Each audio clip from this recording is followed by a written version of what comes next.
Really? Are you serious? Or are you like? Interesting. I can see your growth and how far have you come from when you started. Probably This all new over. adventure, this new Not way today, of but the events leading up to it. I'm like, versus one. Oh, growing. I don't want to say anything because it's being knocked on wood. Almost nothing.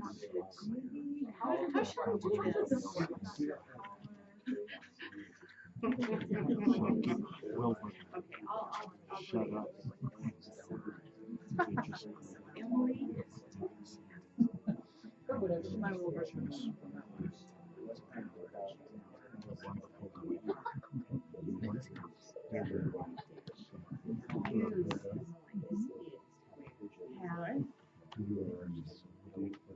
so much. Gary, I've been so impressed with you.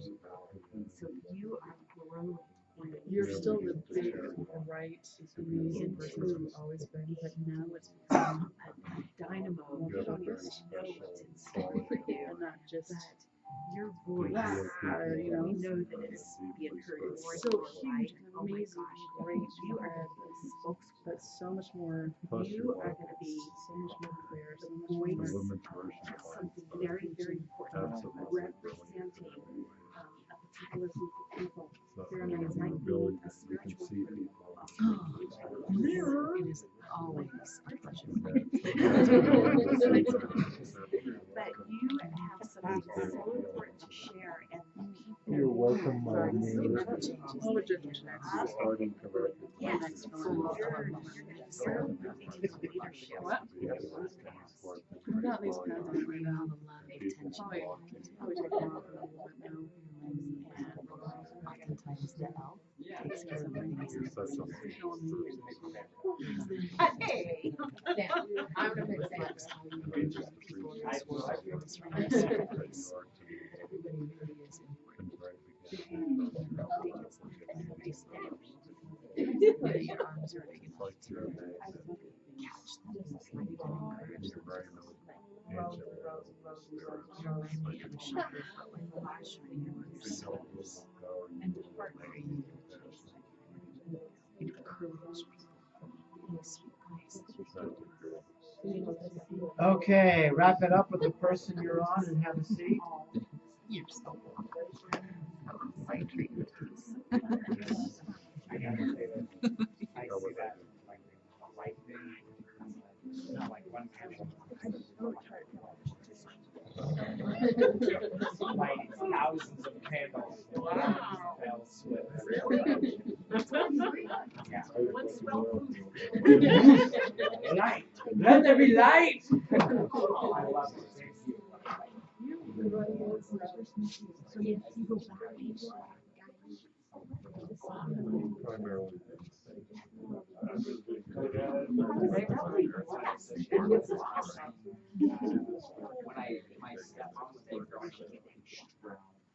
Wrap it up and have a seat.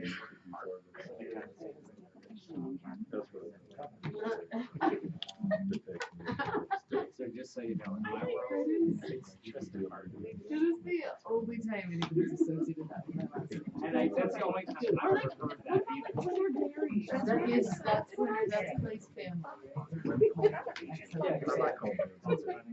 So, you know, I'm okay with milk bar. It's not milk. Better than dairy. No. I thought you were going to talk about this. No, you want So we have a blood in a big circle, like shoulder. That's one. That's one of the Throughout the workshop, I'm going to be sharing some of my personal favorite breakthroughs. She on her way? She's going to be a little late. She's Run out of gas on the freeway. She's the only one who's there. Huh? And then Lisa did. Is she there? No, I didn't see her. Oh, you know what? She's excused for part of the night. Okay. Right, thank you. So Lori's the only one who's there. Oh. Okay, good. She's going to text you. And she needs the keys to move her stuff to Brad, from Brad's car to your car when she gets it. Okay, I'll just give it to you and I'll signal you. Here, let me give you the key. Perfect. Thank you.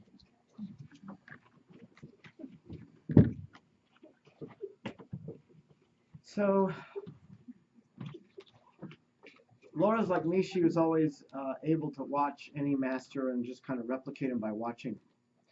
And but when she saw me do soul reading, she was kind of stumped, like she couldn't replicate it. And so we have friends who have access to the other side.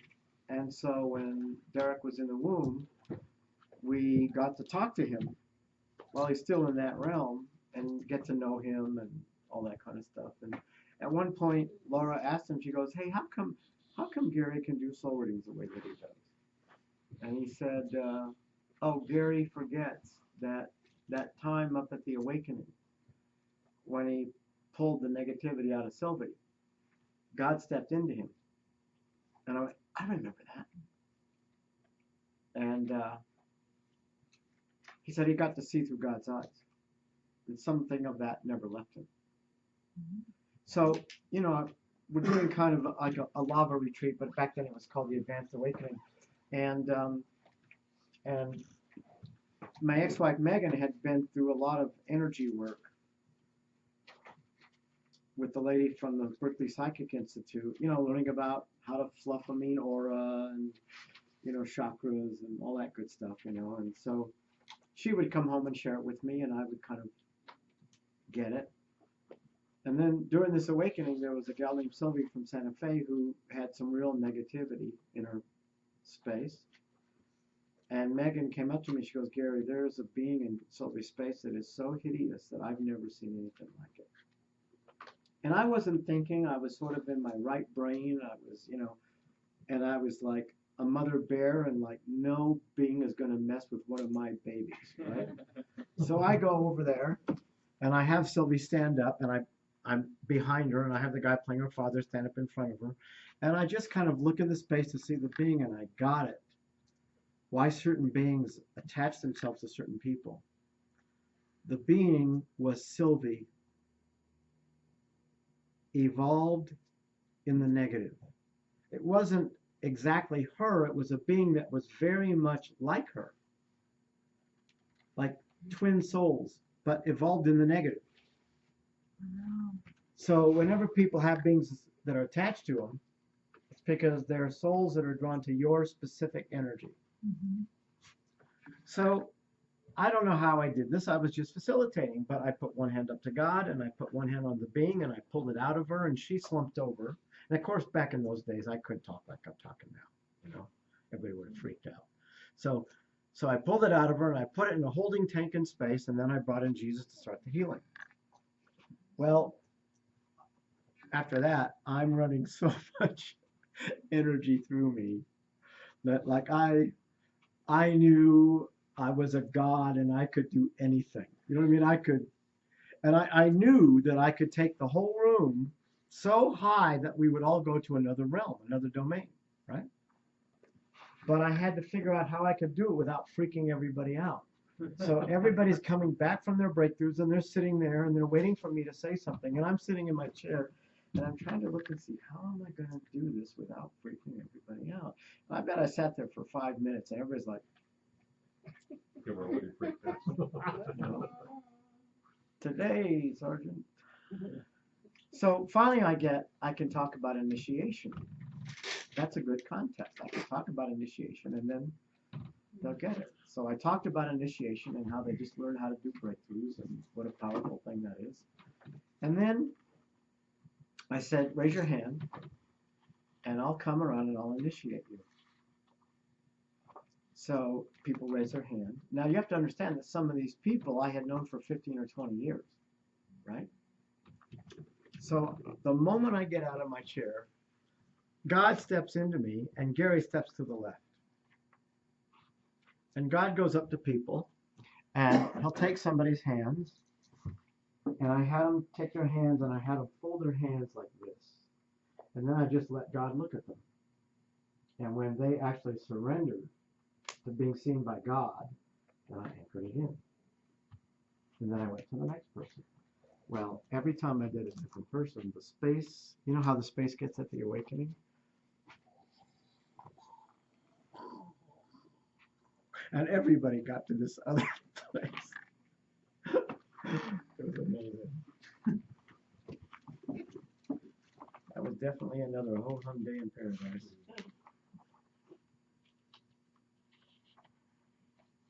So we're going to start with where we left off last night, because the fundamental skill is holding the energy.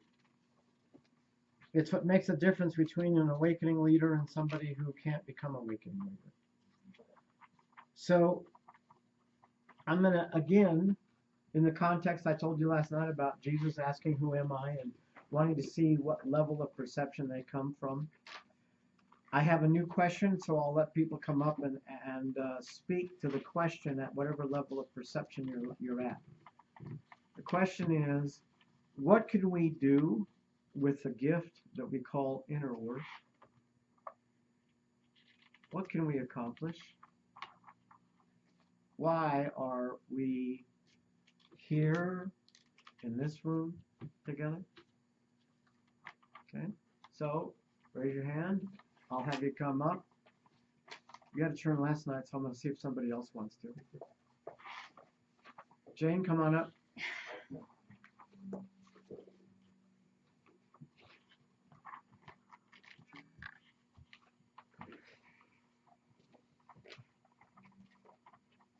Just for a minute.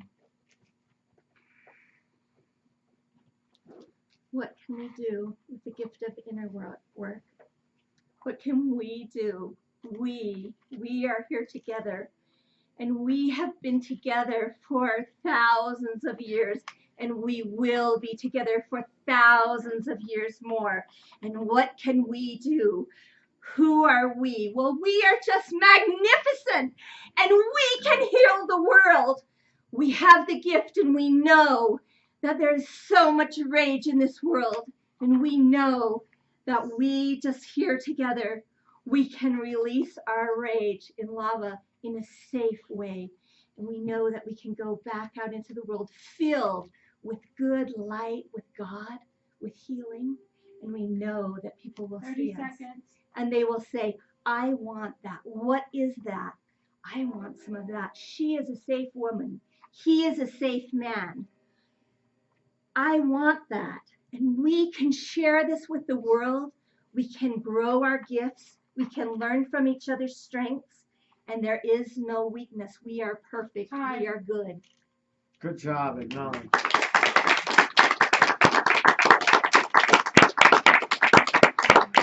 Good job. Yeah. Okay. Who else? Okay, Trista, come on up.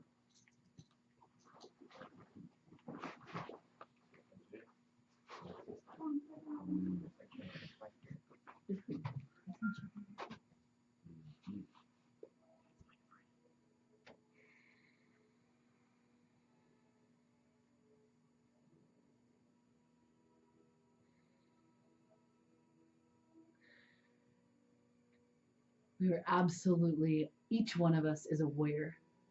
And just like synergy, when people come together that are powerful, it augments each other's power.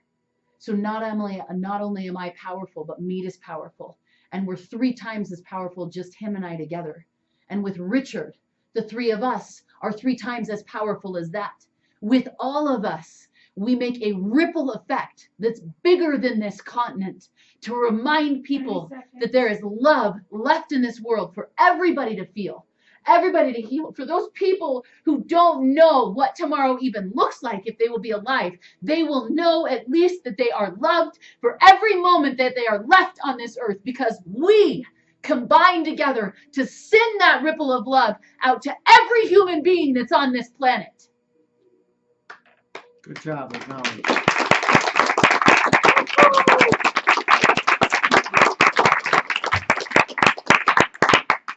Good, I'll do one more. Come on up, Brandon.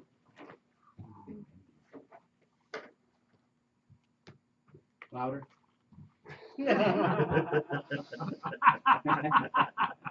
And sometimes he's funny. That's right. Now I have to get centered.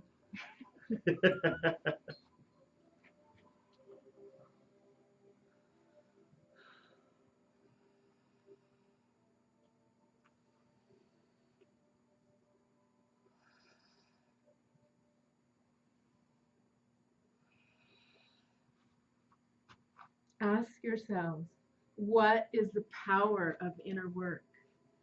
What can inner work show us? Inner work can show us who we really are. Some of us have forgotten. It's hard out here, it's a fog. Who we really are is brilliant. We are bodies of light. We have this covering. It's an illusion. Inner work can take that away. We're not our egos. We're not small. We are huge balls of light and love. And by doing our inner work, we can realize that. We can become that. We can affect change by just being who we really are. And we can inspire others to become and acknowledge and realize and be who they really are. We can change this world. Inner work is just removing the veil and being who we really are.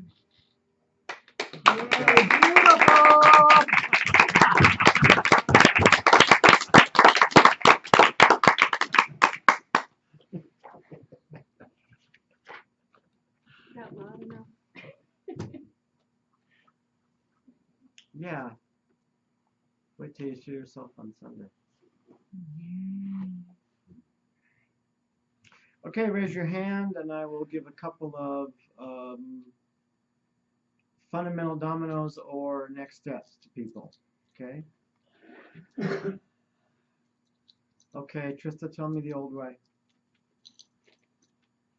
Oh. Anybody I pick, you got to start with what the old way is that you want to counter. Not speaking up for myself. Not telling the truth. Not sharing my opinion when it differs from someone who I feel like is more intelligent than I am or more experienced than I am. And because I don't want to create waves with them. Mm-hmm. Okay.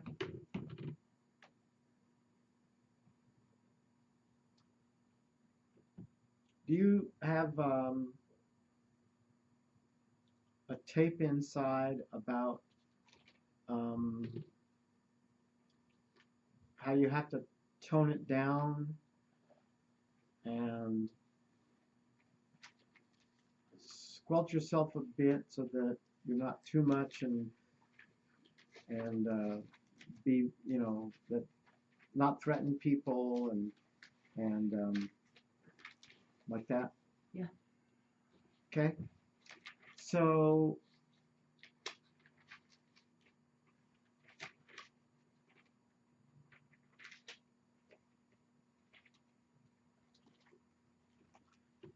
I want you to watch for when you feel like you can't say it.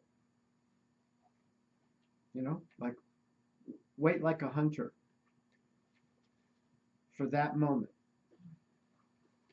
When that moment occurs, then I want you to say,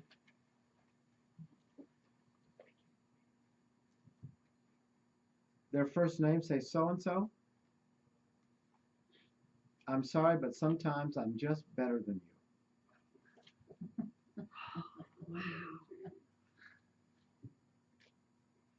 Do I get to follow it up with an explanation? No. No, it's just the. You just get to be in the pleasure of being better than them.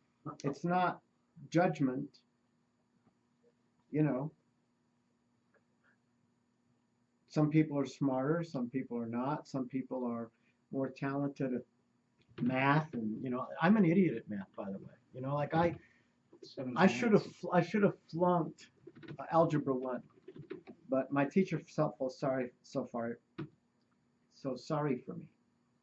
that he gave me, I think, a C- or something, because I studied really hard, listened to what he was saying, and then I'd go home and I couldn't do it. I'd have to come in early and say, I tried, but I can't. So every day I'd come in before class. Some people are brilliant at math. Some people are brilliant at people skills. You know what I mean? And the Native Americans believed that people who were what we would call retarded were blessed, gifted, because they didn't have to deal with all the left brain crap that we go through. Right? Mm-hmm. But sometimes everybody in this room is just better than you.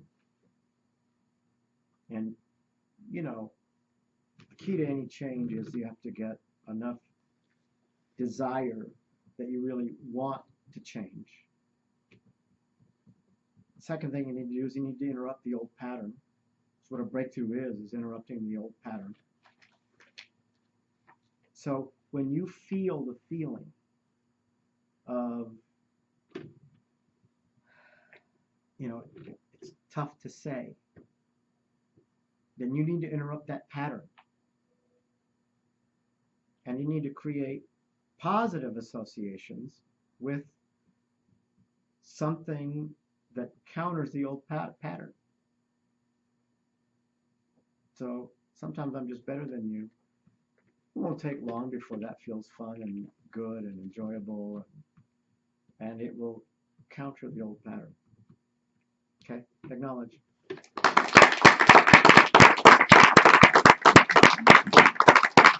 Okay, somebody else, raise your hand.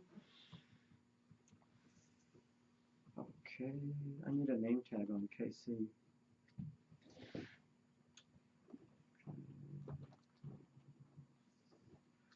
Marie, go ahead. My old ways is not being able to say no and selling out. So. And are you aware or have you identified the thoughts or the feelings that go on when somebody starts asking you for something? My fear, what it feels like when I say no, is that I'm saying I don't love you, I don't want to be your friend, I don't want to support you. That's what it feels like I'm saying when I say no. And what I feel like coming back from me is that they would be mad and think I'm bad and wrong. But, so that's fear of being the bad guy. Fear of being the bad guy. Boy, do I remember that one. Okay, so everybody, please ask her for all kinds of stuff this weekend. She's going to say no to everybody. Okay? And when they ask you, you're going to go like this, okay? You're going to go, no, thank you.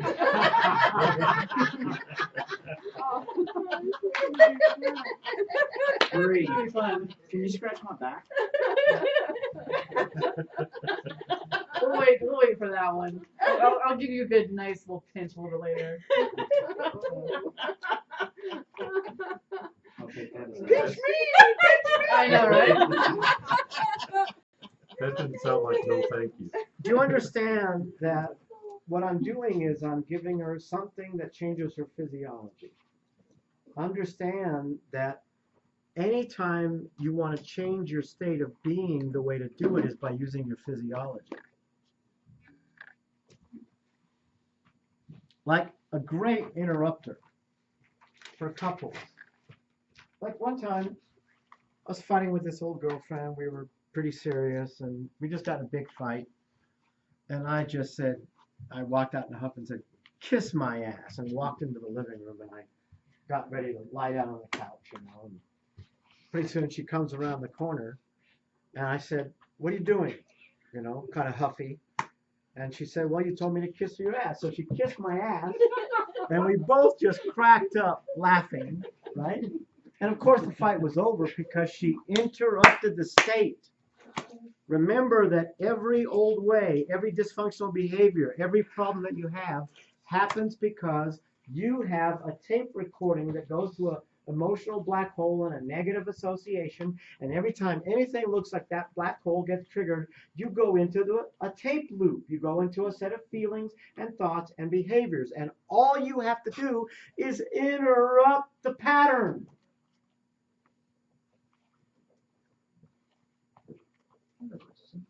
Hold on a second. Okay, I'll do this. This is worth doing. Okay, everybody get a memory of a traumatic moment. Like it could be from your breakthrough at the awakening. Actually, don't do that one because we want to do a new one. Get an emotional traumatic moment that you haven't yet had a breakthrough on. Okay? Something horrible and negative when you were a kid or whatever, you know, but it has to be horrible, terrible. Terrible, terrible, horrible. Are we going to have to share it with someone? Nope. Okay. I'm just going to do the exercise with you so you can understand how simple and easy it is to interrupt the pattern. Everybody got one? Okay, good. Now, go from the beginning of the movie to the end of the movie, and everybody in the scene is going to act like Keystone Cops. They're going to go at high speed and do all kinds of fast Keystone Cop type stuff. Okay, go from the beginning to the end. Do you have another reference? I don't know what Keystone Cops Yeah. is. Really? Seriously? I don't know. Wow. These young kids, they don't know. Yeah. Yeah. Yeah. Keystone Cops was the earliest movies that they made. There were cops that were dressed in black outfits, and they would turn the film high speed. So they'd be going like that. It was a comedy. It was a silent comedy. Silent comedy. Like the fun music. Yeah. Yeah. Yeah. Okay. Yeah. Okay. And if there's are there any other references besides Keystone Cops where people act really fast when they Benny do Hill. Huh? Benny Hill. But that's not for the younger Charlie generation Show. either. Okay. But I know what you're talking about now. Okay, good. Okay, so Looney Tunes. right now, play it from the beginning to the end of the scene, but everybody's moving that fast.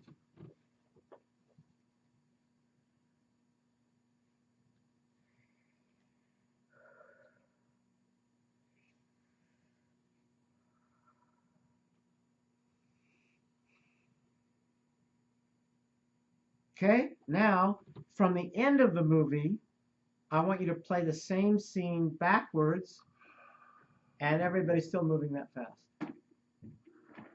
Start at the end of the scene, and then go back to the beginning. This is not easy for me again. That's fine. Do your best. Don't worry about it.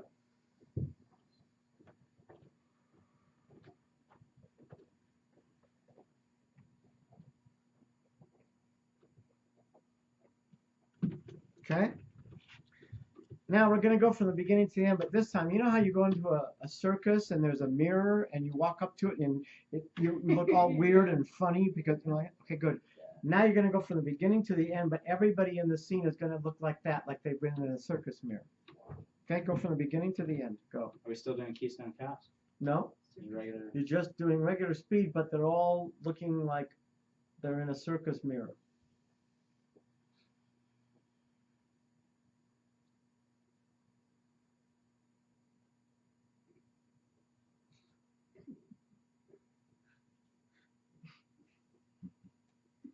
Good. Good. Now you're going to go backwards from the end to the beginning, only this time everybody's going to have like balloon heads that are like 3 feet big.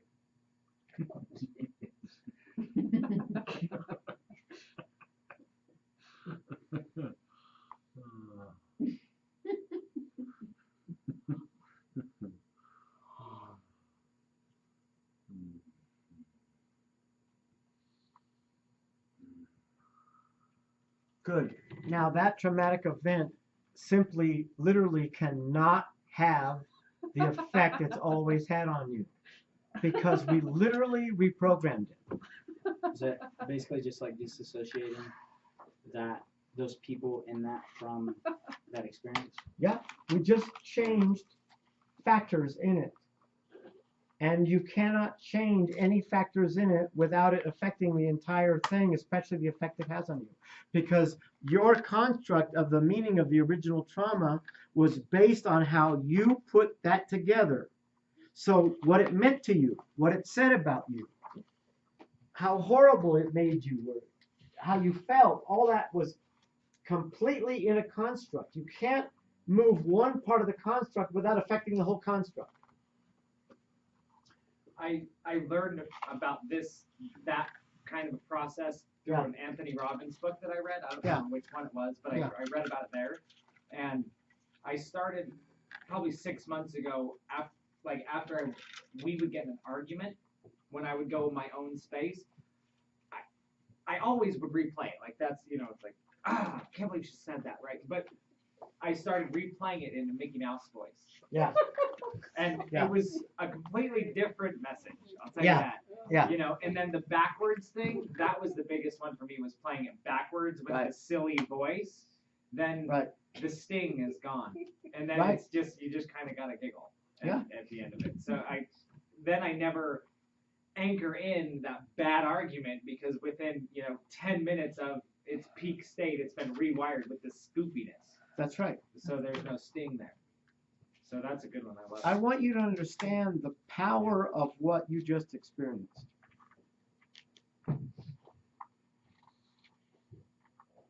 Your worst moments in life have affected your whole life. They've affected your love life, they've affected your money, they've affected your relationships, they've affected everything.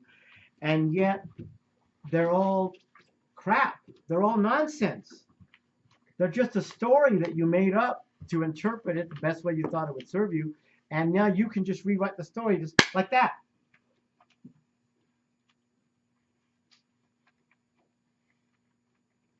As Tony would say, you have to get, he calls it leverage. You have to get yourself to really want it so bad that you absolutely are committed to making the change, or whatever that is. That's what he calls leverage. But the second step is you have to find ways to interrupt the pattern. And it can be as simple as every time somebody who has anxiety, every time they have anxiety, when the anxiety starts to come on, they can just stand up and go, that's it. It can be that simple, because you interrupt the pattern. And now you have to give yourself positive associations to link those to the same event, so that now you have pleasure hooked up to what you want to do with your new skills.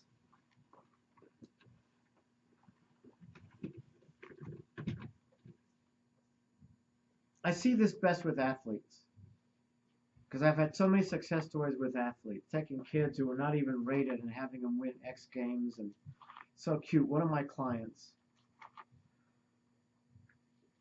had a best friend, and they grew up skiing together in Park City, Holly's son.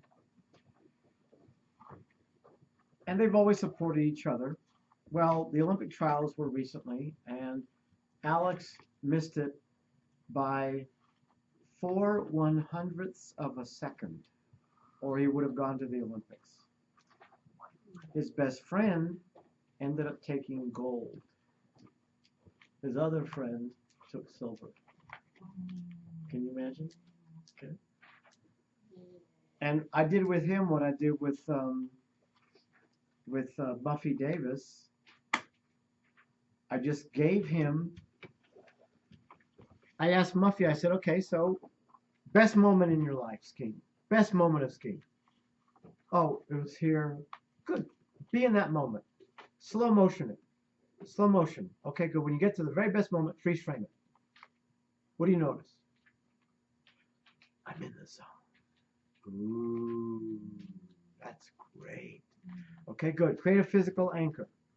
Now, a physical anchor is any two things in your body. It can be two fingers together. It can be a hand on your face. It can be a hand on your chest. It can be a facial expression. Any two things are an anchor. So she picked her hand on her chest. Okay, put your hand on your chest. Feel this being in the zone. Feel it, feel it, feel it. Good. Now let's come out and talk about it. Talk about it. Now go back in. Hand on the chest. Feel that moment. Good. Come out of it. Now go back in. Now come out of it. Now go back in. Go. Pretty soon, All she has to do is put her hand on her chest. She's in the zone. It's the state that you're in that produces the result that you want. With athletes, you can't lie about who comes in first, second, third. You know what I mean? It's really obvious. She skied way beyond her ability and got 4 silver medals in that Olympics. After 1 hour session. I want you to understand the power of what I just did with you. I want you to understand you can do that like KC did, about if you identify something that happens when you start to go to the old way instead of the new skill. If you can identify something and go, you know what, I don't want that in my life anymore. I want to reprogram that. I want to interrupt the pattern. You can do what I just did with you, which is a very quickie version of a breakthrough.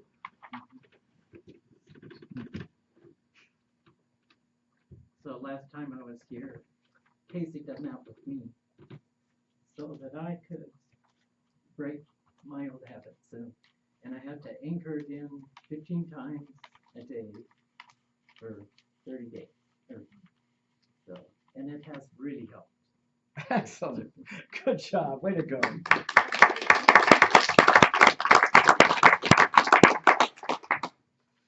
Okay. So,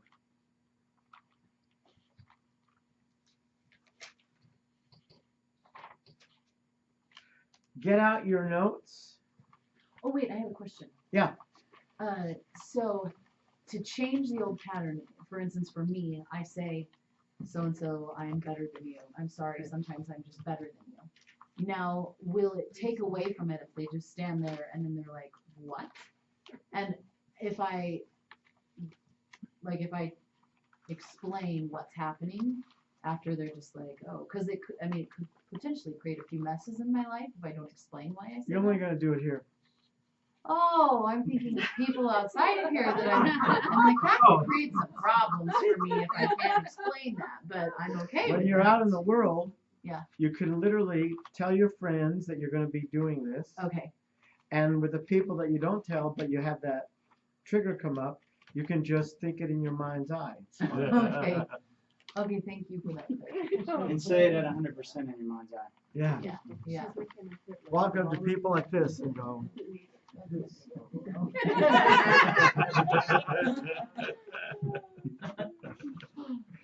Oh, that's so cute. Okay, I'm going to go through every stage that we talked about last night. We're going to go through insight first, then we're going to go through feelings, and we're going to go to ownership. Okay, and I want you to review this from the point of view that on Saturday you're going to take your partner through a breakthrough, and then your partner is going to take you through a breakthrough, and you want to be ready, you want to be aware, you want to know how to do it, etc., etc. If you can find Lori, tell her I need her in the room. Huh? Didn't say a word. Oh, okay. Somebody say something? They're not really loud. I think she's in that room. Yeah, I had said that when Sarah walked out, but I think she was in the office. That's what you heard. Okay. Probably. So raise your hand. I'll call on you. We're going to do a brainstorm review about what you learned about those 3 phases. Okay? We're going to start with insight first. So anything from insight. You can use your notes or your memory.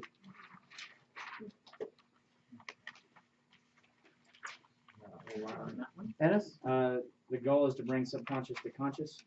Yep. Tristan? You're a listener for the breakthrough. That's Listen. right. That's right. That's your best skill. Good. Mead? Lovingly unravel the defense in order to reach the heart. Yep. That's right. Jerry? Just follow the script. Yeah, follow the script.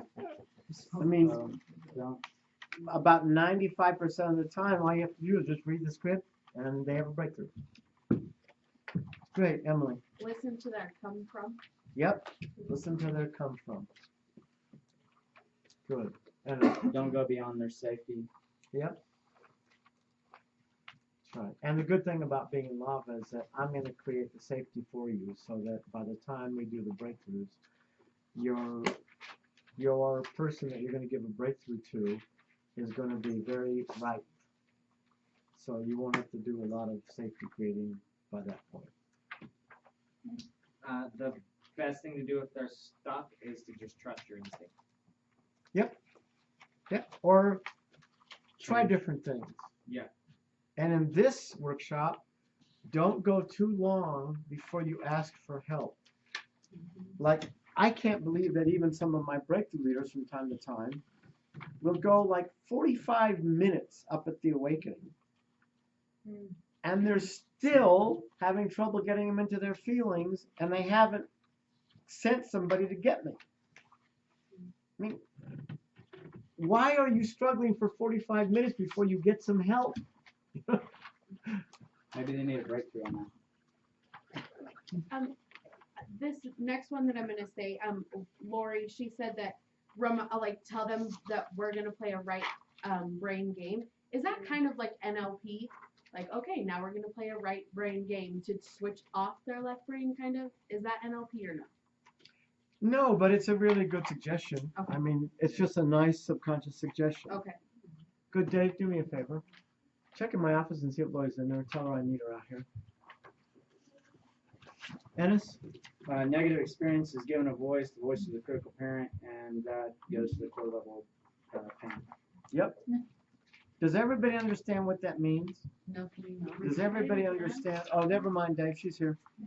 Does everybody understand how they can start off by saying, you know, what's your unwanted circumstances? And it can be anything. It doesn't matter what it is. Well, I don't have enough money. Or I always attract the wrong kind of man. Or it doesn't matter. It's a negative circumstance. It's outside of them. As long as it's outside of them and it's negative, it is mom or dad. All negative circumstances and positive circumstances always boil down to mom or dad because they're the fundamental relationship. Every sky, every tree, every dog, every person is either mom or dad, period. So if they have a negative in their life, you can bet it's critical parent. Okay? So once you identify that it's, you have the negative thing, you have money criticizing them or beating them up, or man or whatever, beating them up, then, well, what parent does it most remind you of? Bam, they're there. Now really sock it to them. Say all the stuff you heard Dad saying, not what he said, because he might have been pretty non-expressive, but you heard a lot of crap in your head when he would just sit there and be silent or whatever. Okay, Richard? One thing that stuck with me yesterday is it's about them. And if you set your intention about being the experience being about them, right? It just kind of flows from there, you know. That's right. That's right. It's not about your stuff. That's right. One of the most advanced level skills that I love to watch people when they become masterful at just about anything. You know, when you're learning skiing, you know, they should call it falling down with a dash of skiing because you mostly fall down, you know. But at some point, you stop trying to get it right and you let go and you disappear into the act. And then this magic comes over you and you don't even know what is this? It's beautiful. It's magical. And then you get to the, yeah! And everybody on the mountain goes, I remember that. Same thing with music. You know, when you're first trying to learn the guitar, you know, the piano, and then eventually you let go, you disappear. What is that? And this music tells you when to get louder or softer, and you're just going along for the ride. That's called being. Being. That's the magic. So one of the most advanced level skills is learning how to disappear. One of my favorite lines from an E. Cummings poem, I should find that, is forgetting me, remember me.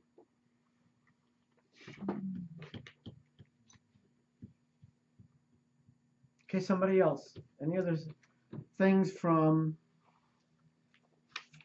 insight? Casey? That if something triggers you, to set that on the shelf and decide to deal with that later and get back to what it is you're dealing with them. Just to parlay off of what Richard was saying. Just a reminder of that one was a good one for me. If it triggers you, set it aside. Right. Just when you're assisting at the awakening and somebody really triggers a crap out of you, but you don't get to be upset or triggered. You get to get the job done, and then you can deal with it at some point. Because it's not about you at that point. Nobody cares how you feel at that moment. It's about service. It's about being a gift. Good.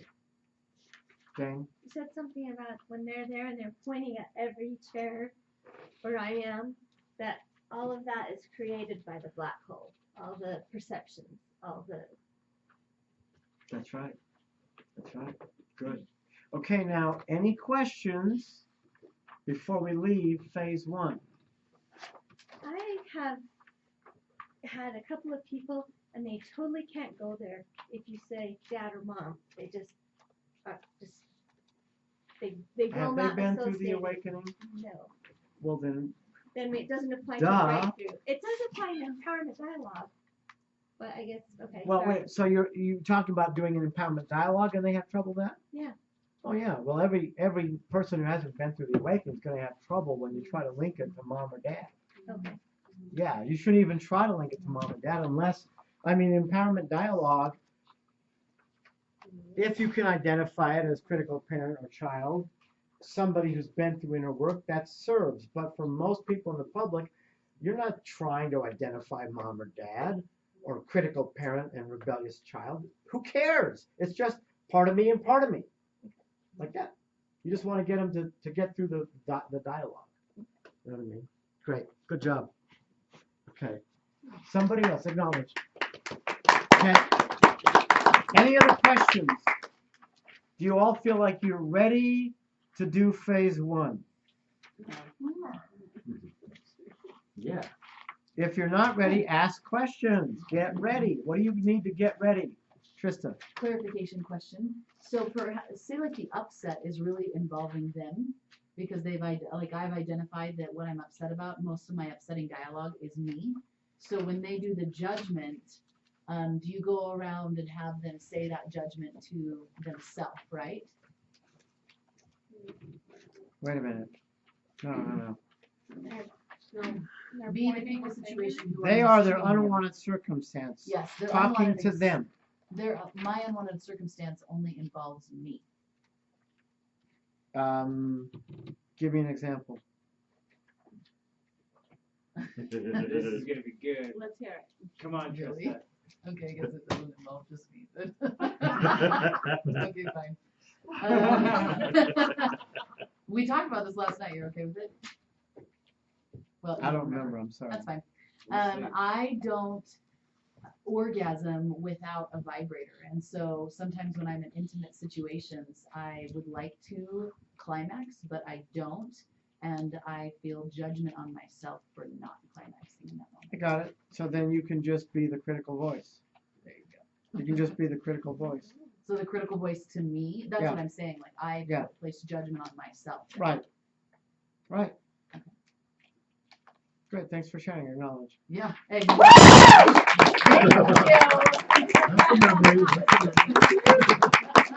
whole new level here. I knew it was gonna be good. Laura? How do you want me to clean up my mess making, or can I, or, No, not in front of the group. okay, with you? If you did it on the side, if you did I it with did it with Sarah, Sarah. that's great. That's all you need Okay. to do. Great. Thank you. Okay. Somebody else. I do have another question. So then if that situation stems from something else in their childhood, when do you move to that space? And how do you know to move to that space? Okay. Put your hand on where the feeling is. Feelings are coming up. Now So letting this is the not an feeling inside expand until it fills your whole chest. Feel it as deeply as you can. Good. Now go back a long time ago when you were a little boy or a little girl. I want you to recall the first time you remember feeling the feeling that you're in touch with right now. Take your time. Don't censor anything. If you get a picture, tell me what you see. First page of your breakthrough. Sorry, I thought we were still on insight, but that still does bring up another question. That's fine. Do you go, wouldn't you go to, if they have judgment on the people in that situation when they were a little kid, do you go back to insight and have them judge all the people in that situation? So for instance, being in a situation who are mistreating you. Remember that the only point of insight is to get them to feelings. Oh. If they get to feelings, then you're there. You don't need more insight. Okay. Because isn't that judgment already, like, that's why they have it, right? Yeah. So they don't need to go back. It's just linked. Does that make sense? By the way, it says optional because that's okay to do sometimes, but it's not necessary. Number 5 on feeling. In the awakening, we kind of brought them back to, we were brought back to one of our primary levels of breakthrough. But a breakthrough doesn't have, there could be breakthroughs at different ages in life. You don't have to necessarily bring them back to the one that got them the most. Right? Well, the reason why, I mean, basically after the age of 5 or so, 5 or 6, all of the traumatic moments are simply replays of the originals. There are no more new, if you're raped when you're 22, the interpretation of that rape or whatever it is going back to something that happened when you were 3 or 4 or 5. It's not a new trauma. Does it always go back to the same event or series of events? Series of events. It always goes back to the same series of events that you created out of the original woundedness. Even though it's expressed in a different form. Right.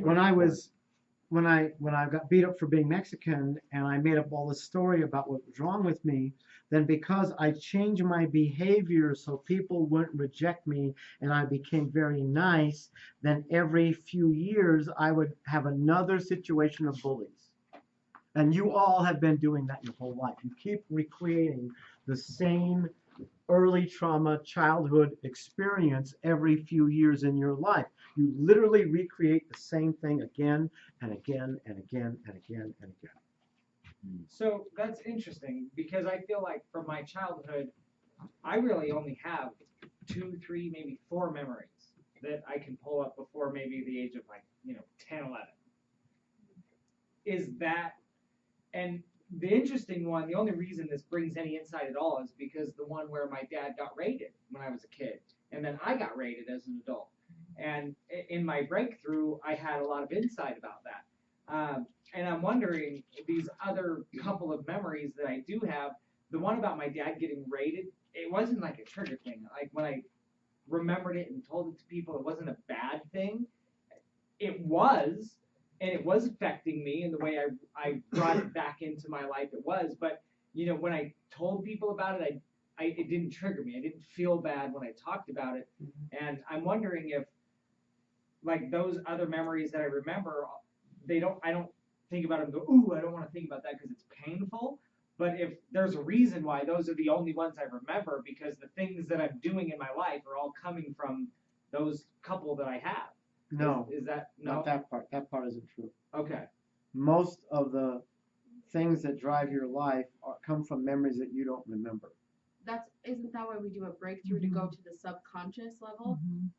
Yeah, and that's why I didn't know, because I remember my dad getting raided, and then that happened in my life. But that one I remember, I'm conscious of that memory. But in my breakthrough, it went to a conversation or an event that was like 3 or 4 years even before that. So yeah, mostly the memories that you remember are because your system, your ego basically says you're okay and strong enough and safe enough to remember it. But as you do many breakthroughs, you will go to memories that you don't remember right now, and you go, oh, that's a whole new level. Yeah. Like sexual abuse. Most people don't remember sexual abuse until they're in their 30s, sometimes 40s. Because their system can't handle because it. their system says you're not strong enough yet. When Yeah. it's the moment it's strong, it's okay. Now you're strong. Bam. There Now, it what is. does that do to somebody? When I was a teenager and I went through my first introduction to counseling, it was a year and a half thing and 3 times a day, pretty intense thing. And there was this brother and sister that they didn't know what had happened to them until they were told. Like they, put them in a room and said, "Here's what happened to you when you were kids," and it was like the worst things I've ever heard people do to people. Crazy stuff.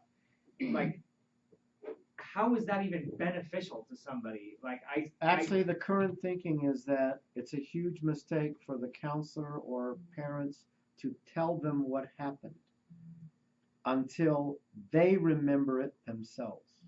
Yeah, and that was my read as a young teenager going, this seems like a stupid idea. Like, what the hell are you guys doing? Yeah. And I saw, I watched these kids the next decade after that experience, didn't go well. Yeah. We'll just say that. Right. Didn't go. They didn't get the results they were looking for in that program. Well, the question that keeps coming to me is, if you go back to the same series of events that traumatized you as a child, and you heal from that, why do you've done a lot of breakthroughs on yourself. Hundreds and hundreds. Does it give you a new level of understanding about that, or how that affects some other part of your life, or why, if you keep going back to the same area, Think or of does it it like, settle in you? think better? of it like, well, first of all, I've had the same memory come up dozens and dozens and dozens of times, right? Yeah. Okay?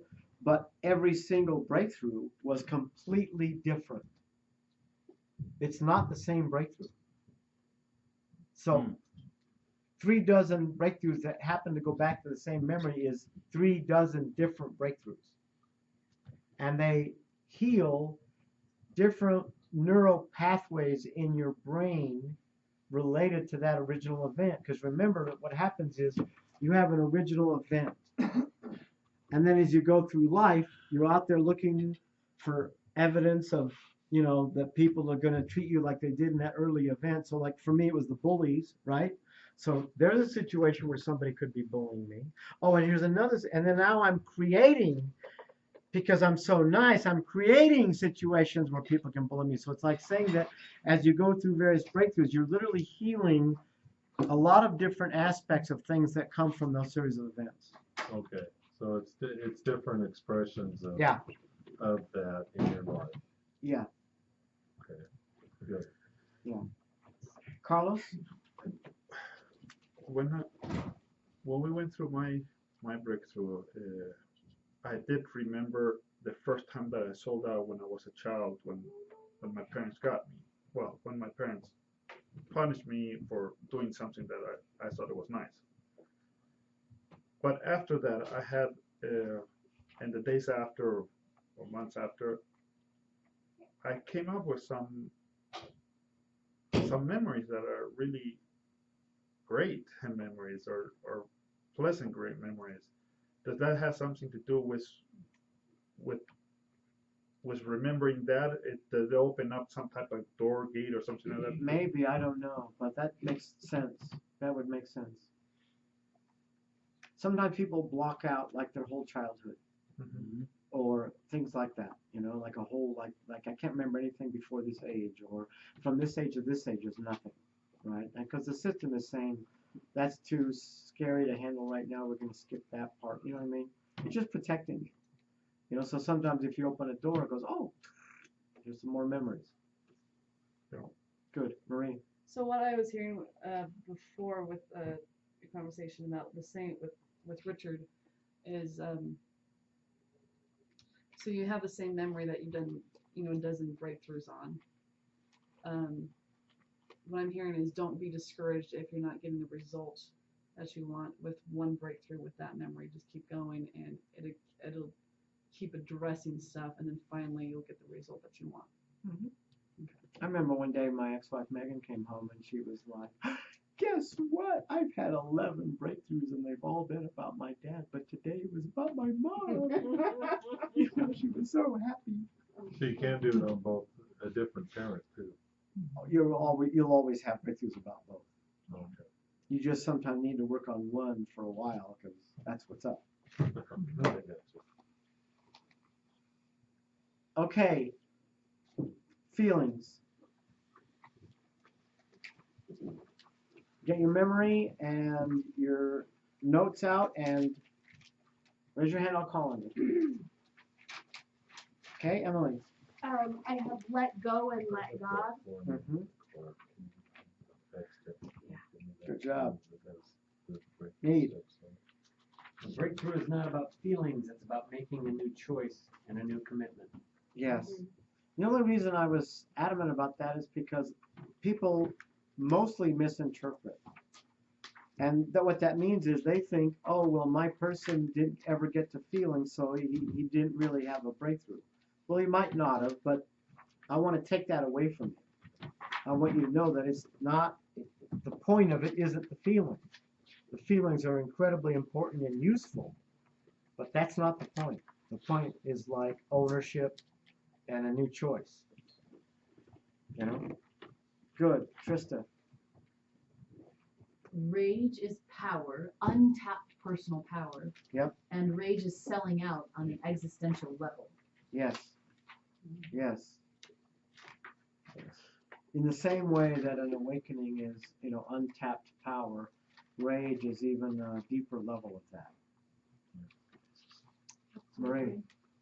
Feelings are power energy that can be used for or against yourself. Yep. Yep. Dennis. If the goal is to drain the swamp, how empty is it? Good. Good. What? If the goal is to drain the swamp, how empty is it? Oh, okay. Dennis, do you mind if I With love. mention about you from Go right ahead. like what I said? When Dennis was doing his breakthrough, he, very sweetly, he wanted to get everything out of it. He was really gung-ho, motivated, I'm going to get this sucker. So when he got into the anger, hitting the pill and all that kind of stuff, he would not stop. It went on for like 45 minutes or something, or, an hour, I can't remember. But at some point, it became obvious to me and Laura that he was in a tape loop. In other words, there was a lot of noise and drama, but it wasn't moving forward. It was like recycling. See what I'm saying? And we could have left him there for 5 hours, and he would have, until he could not move his arms, he would have kept doing that. Okay. Yeah, you were pretty exhausted. You couldn't stand up. You know what I mean? So I just want to mention that because I just want you to know that you're probably not going to deal with that right now while you're a beginner. But I'm just letting you know that that's possible. Sometimes people will get in a loop. And the question is, are they moving forward? Or is it just the same thing over and over and over and over and over again? Okay, Lauren? And you can tell that's happening because when Gary was talking about sometimes people have like a monotone, as you get more, hopefully you guys will actually really use this skill and practice it and get adept.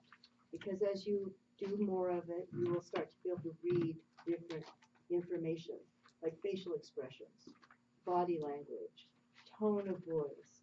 So like there's an energetic monotone.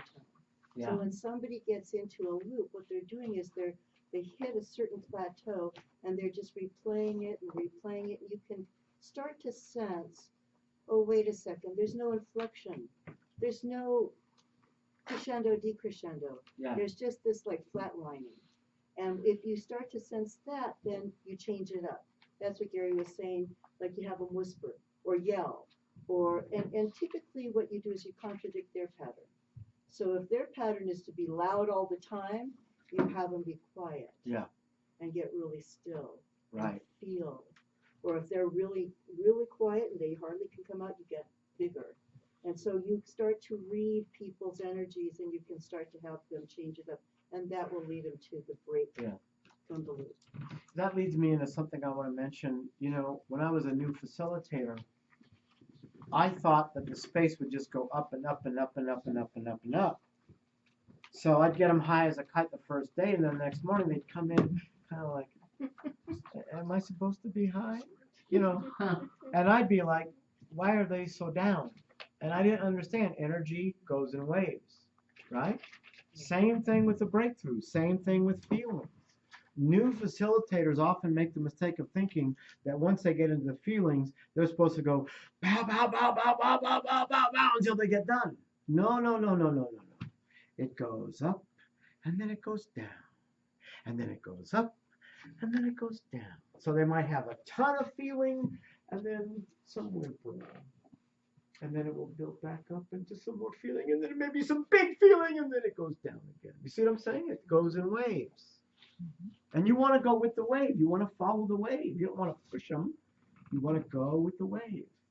Can I Okay? add to that? Yeah. And it's really important what he's saying because I've watched new facilitators get excited about the fact that they're starting to feel, and they will just keep going, get bigger, and they don't realize the decrescendo is integration. They have to actually, you can't just go up all the way. You go up to a point where then it starts to, on its own, naturally starts to come down, and that's when they're actually letting it in.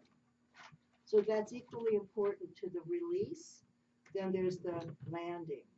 So you want those waves. You want them to be able to fluctuate. Like when they're hitting the pillow, you know, hit, hit, hit, hit, good. Now, fall on the pillow. Yeah. Just lie there.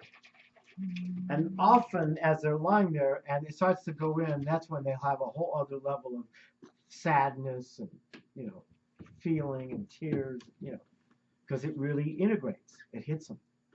So I have a question about this particular process, because we're talking about the feelings section. Does this process where you say, okay, you get them into feelings, when do you take them into that rage process? Like literally, where is it on the steps of this handout? Because I'm not seeing it. And if I remember right, you take them into that process and then you let them sit with it. And then if it's still more there, then they go into it. So is that after the C section on insight, be their parents, beat them up, everyone knows you, you are mom and dad, ask mom and dad to say not what mom and dad actually said, but what you heard them saying, what they would say those things to you. Is that where that comes in? No, it would actually be the same as number 5. I want you to recall the first time you remember feeling that feeling you're in touch with right now. Take Yes. your time and don't censor And anything. instead of doing 5, you would say, okay, let me grab a pillow. I'm going to have you beat the pillow. And that's kind of an insight thing of when they scream and they feel it. Like I know with me, like there wasn't a rage to do for him, so you skipped over this step and went right to number 5, right? Exactly, you're actually following their lead. Yeah. So not everybody that does a breakthrough does rage. Right. But this is rage or beating the pillow. This space right there. Yeah. It's all in that same area. Okay.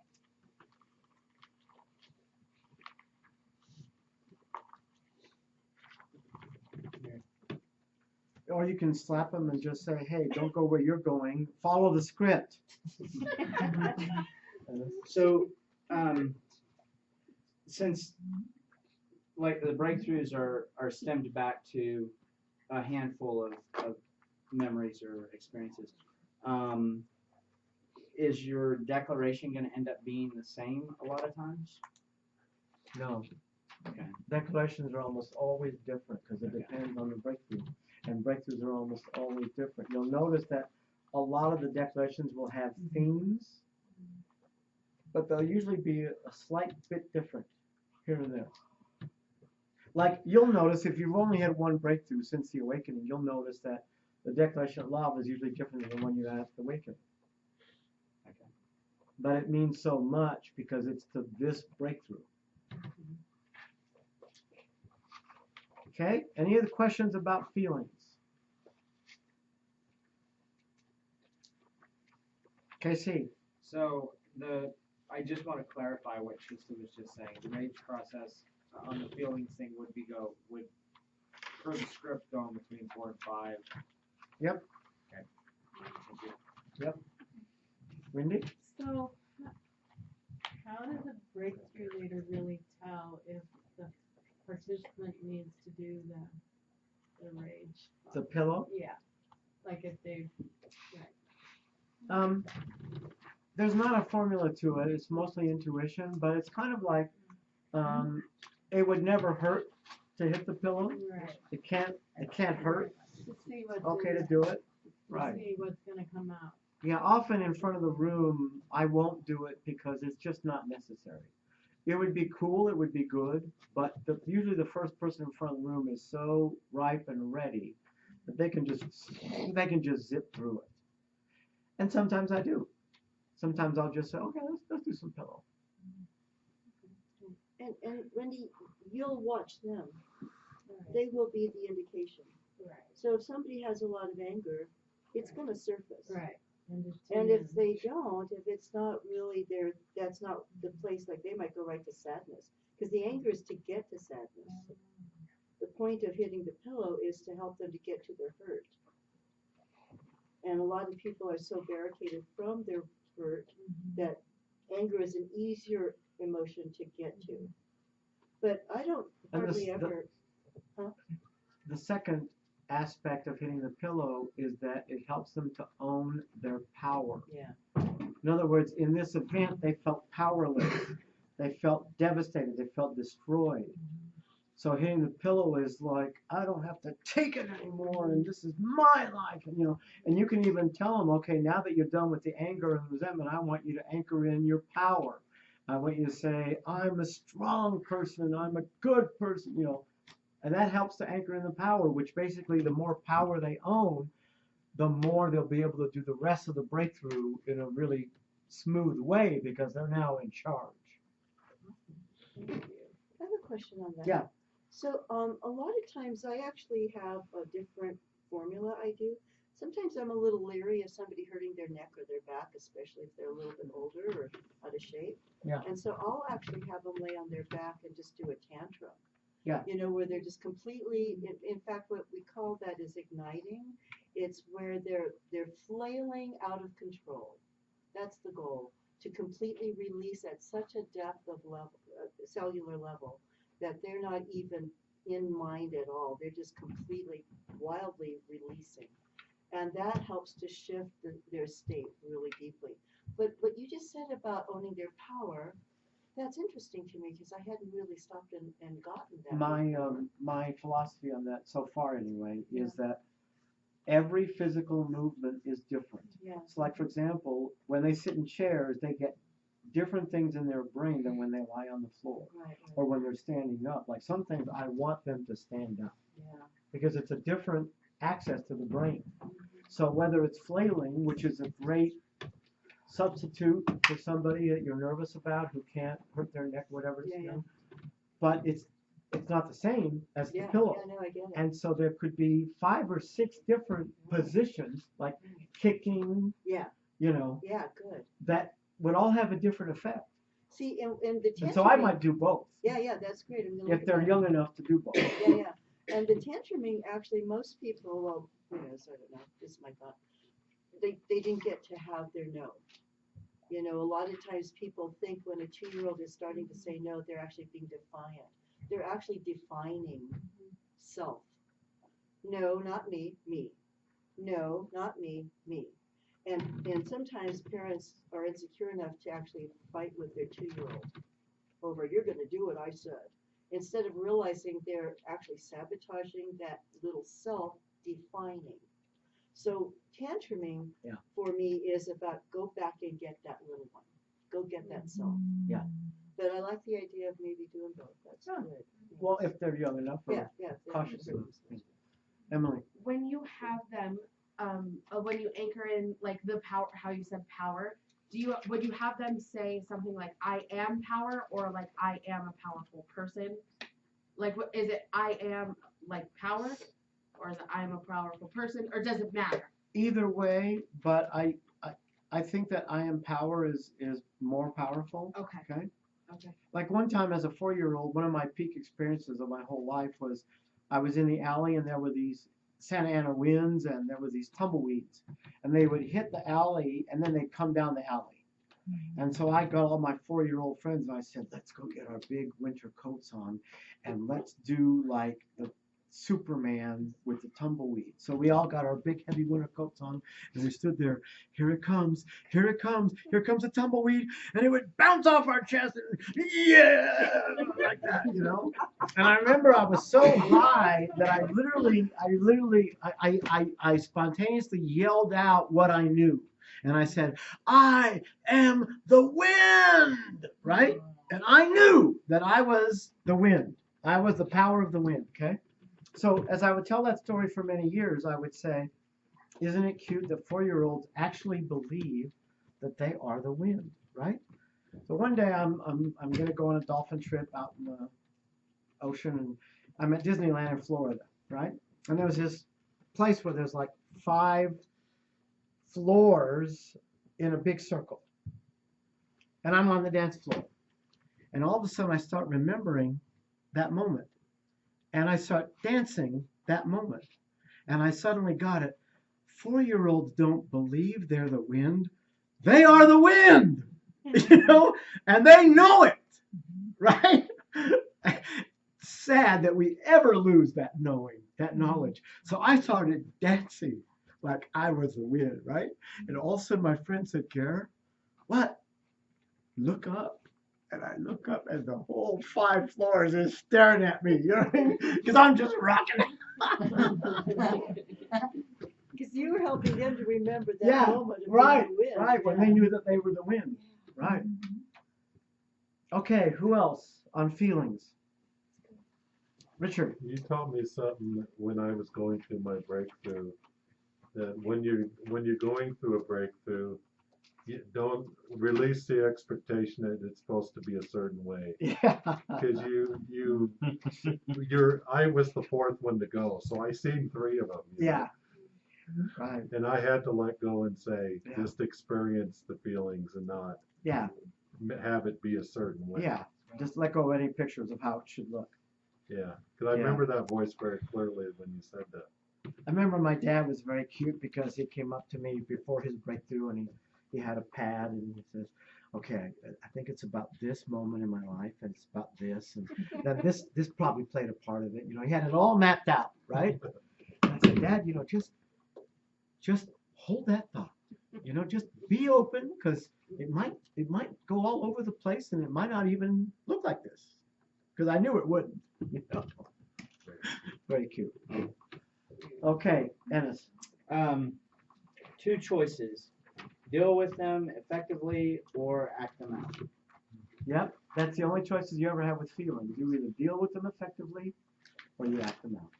And for most human beings, about, I would guess, 80 to 95% of the time, they act them out.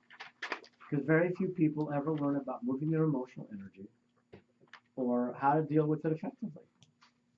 Mostly everybody's good at stuffing it, which is why their life looks like it does. Okay, good. Jane. Releasing pain doesn't hurt, but holding on to pain Yes. hurts. Notice that when you're in a breakthrough and you're really crying and you're really releasing it, it doesn't hurt because you're releasing it. That's what I said about Christ yesterday. When you said that about Christ yesterday, that was exactly the experience I had during my breakthrough when I experienced him. It was like his little wink and nod was like, they all think this is hard and bad. What they don't know is you're high as a kite.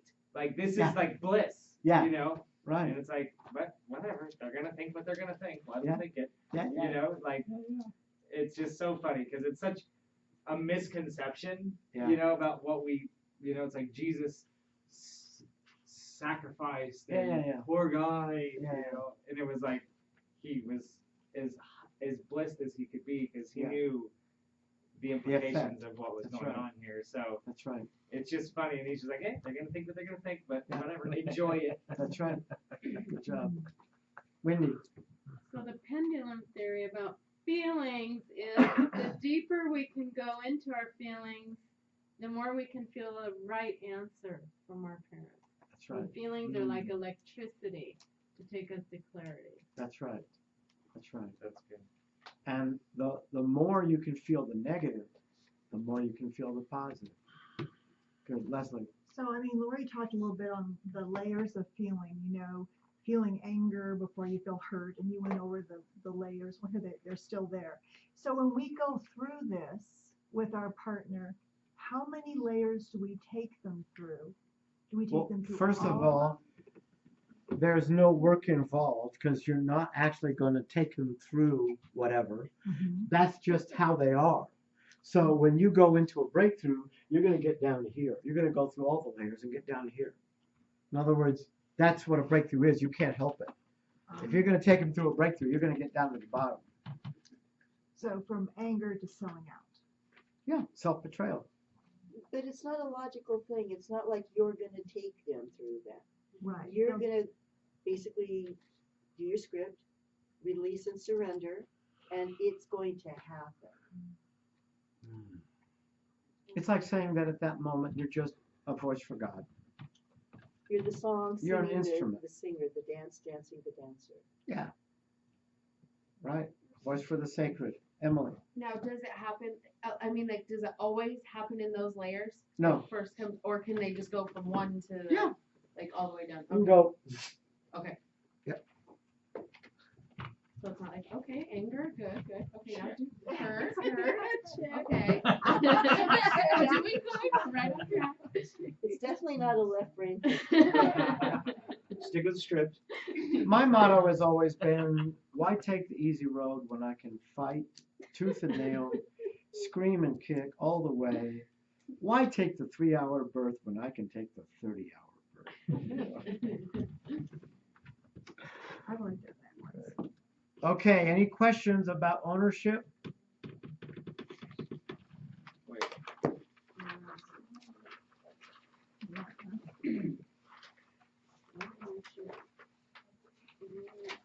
When you do ownership, you do the first 6 questions, and then you do the granting questions afterwards. Yep, just like it is on the script. Because every question is a different layer that gets them closer and closer and closer to real ownership.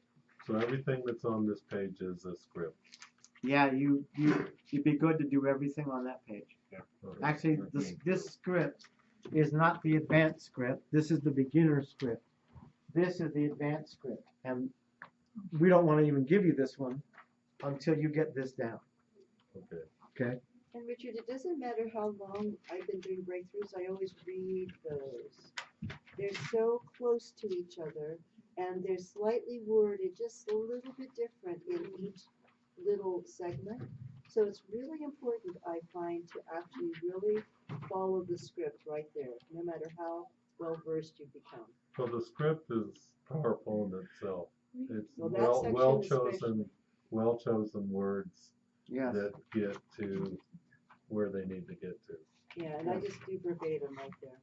Thank you. Plugging in their information, like if they have, a heartache over being ignored, I'll put, especially when you're ignored, that kind of, I'll use their words, Okay. but in the script. We're not winging it at this time.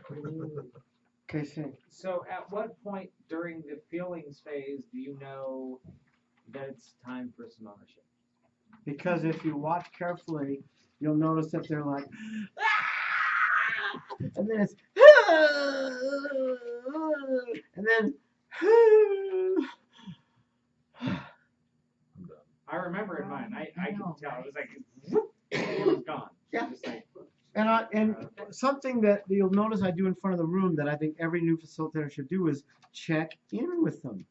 At every step of the way, I'd say, what are you noticing? yeah. What are you noticing? Good. What do you know? I just kept so I could what was going on, because I don't want to assume that I know. I want to hear from you. What are you noticing? And sometimes in the middle of feelings, people will get into a real ecstasy, a real bliss.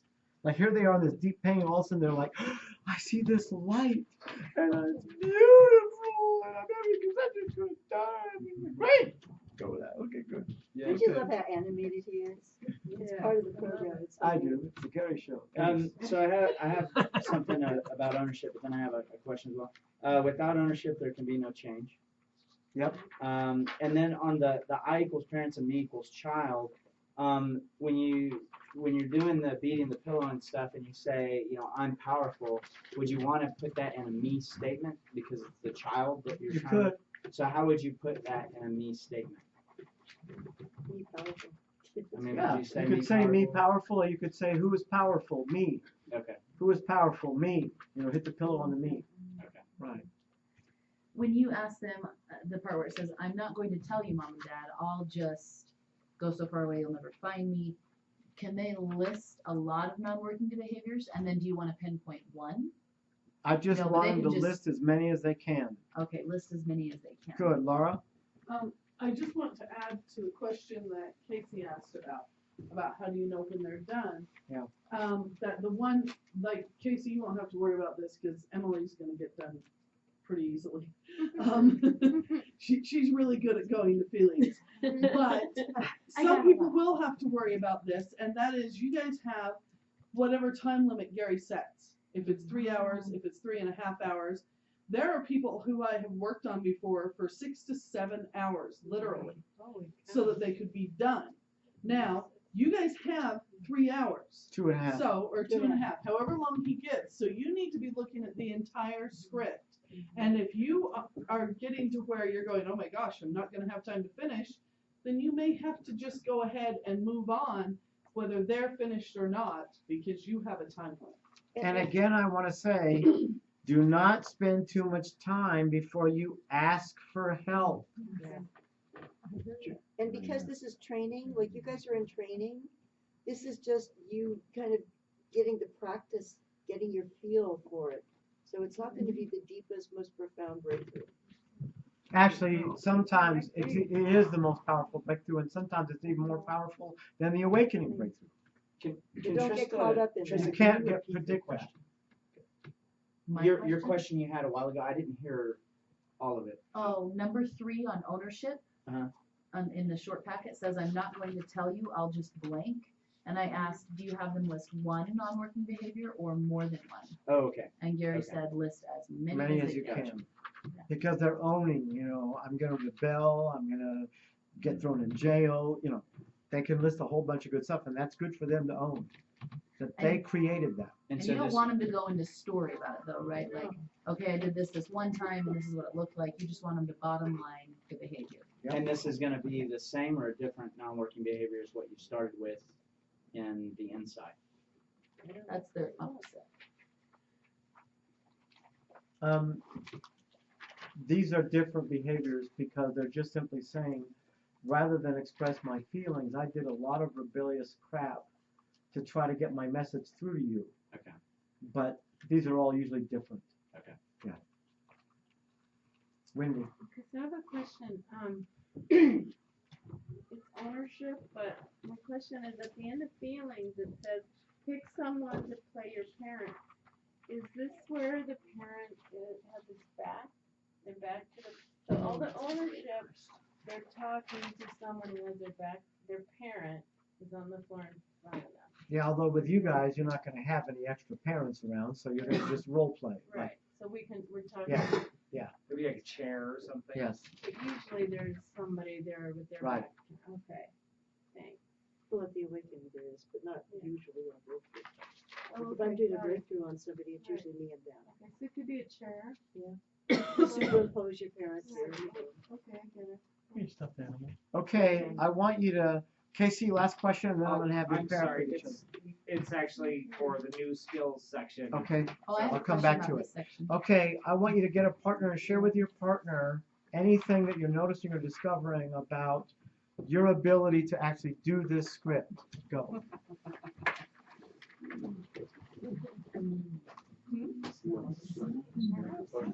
It's interesting for me that someone is going through this. Maybe is tired. Probably physically there's a part of me that's like, because I'm not really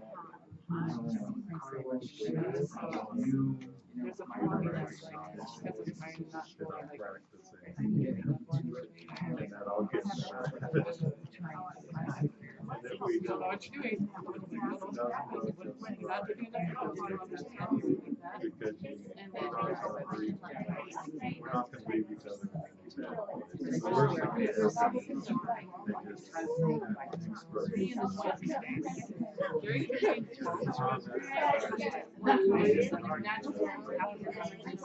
Plays around like big fish in a ring. You're not paying attention, or this place where it's busy or something. As we're going through this, it doesn't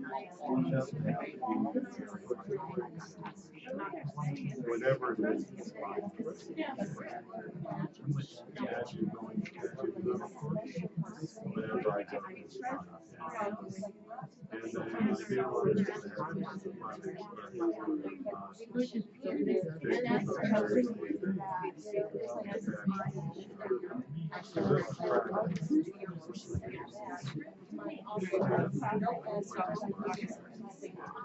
and as we do more,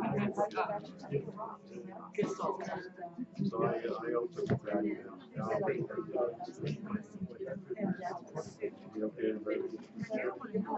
Okay, and I think I can follow when I put the right emphasis on the right part, because there's other things that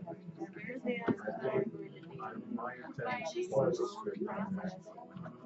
because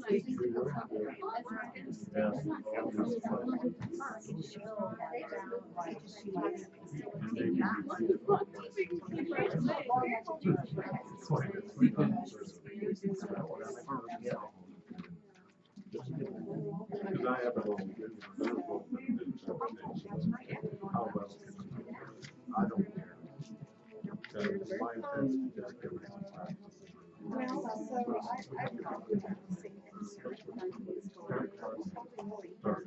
So I just told you, I'm built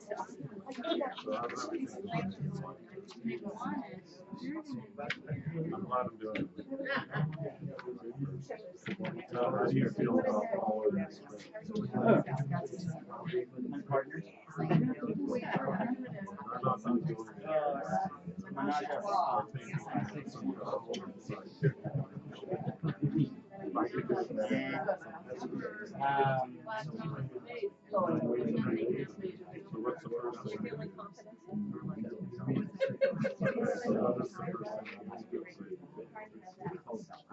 I'm not actually really right since Like the first thing and so I can keep Okay, wrap it up.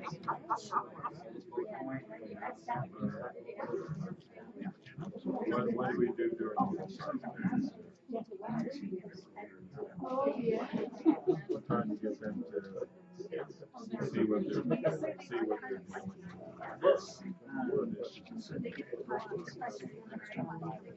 And feelings. If they go straight to feelings, it's very Okay, stop.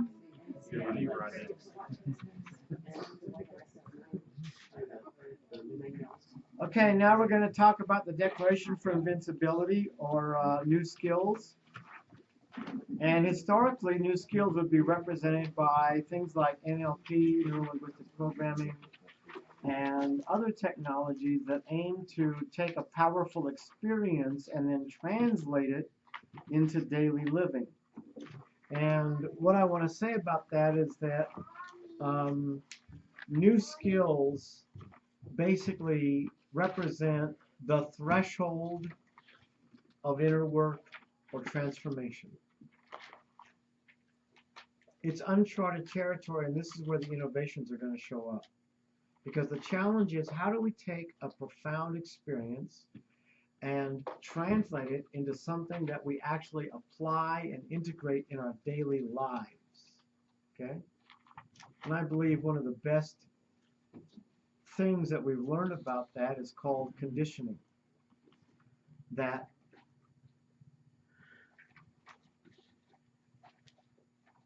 like my son Eli,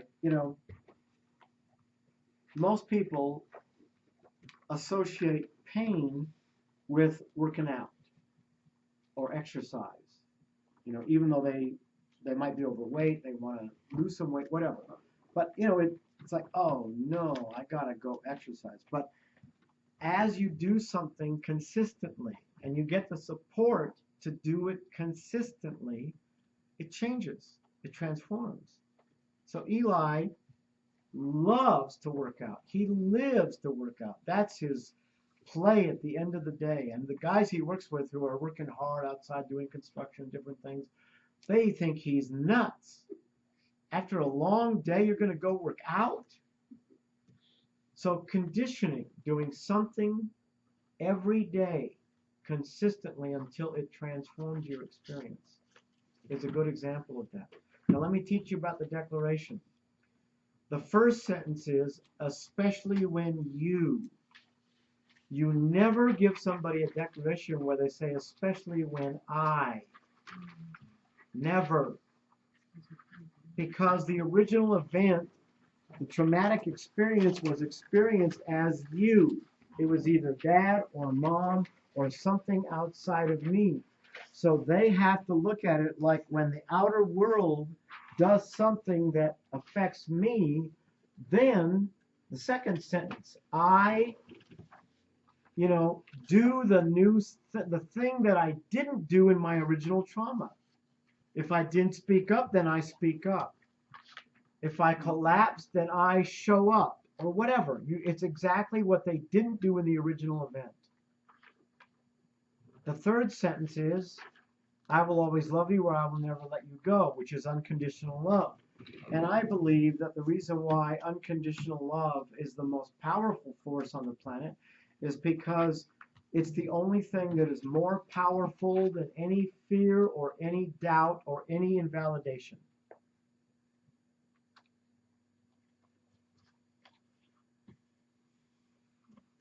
Jesus, I don't believe, was teaching that because he was a nice guy. He was teaching unconditional love because it's the only thing that can bring us home. The only thing that can bring us peace. Only thing bigger than our self-invalidation. And I want to say this about it. I still have trouble with some of my more experienced breakthrough readers. Because people doing breakthroughs like to get creative and fancy with the declaration. The simpler it is, the better it is. Because the last thing you want is your client, your partner, having to think about their declaration. Now they're in their left brain. They're not feeling anything. Especially when you ignore me. I stand up. And I will always love you. Simple. Not 4 or 5 sentences per line. You know what I mean? Keep it simple, stupid. Carry on that second line. One of the things that I've noticed over the years is people like to talk about kind of ethereal things like I get happy, or that I like it to be really pragmatic. Yeah.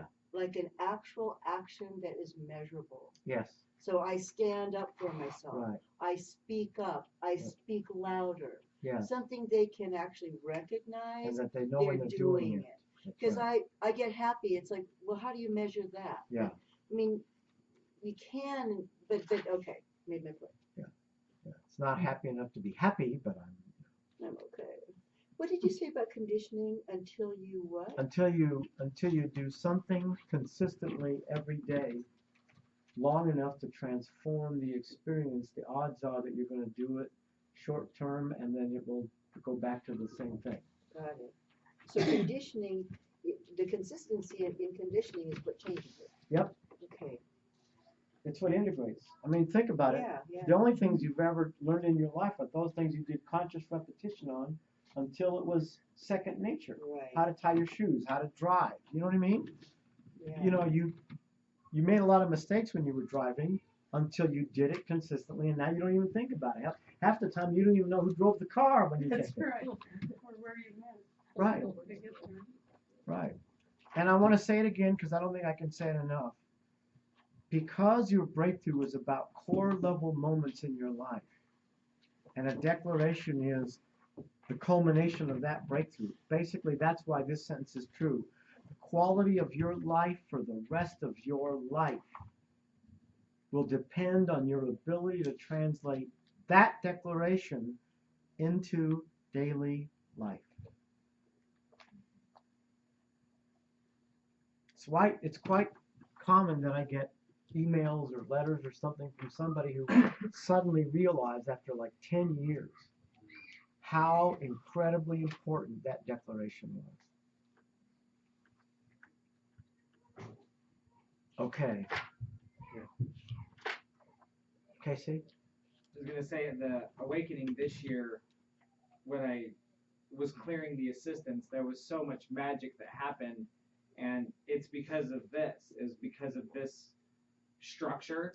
Basically, I got it that if I could just get all the assistants in touch with why they do it, in touch with that unconditional love, and with the getting them to tie why they're doing it with what they want for the participants, then it freed them.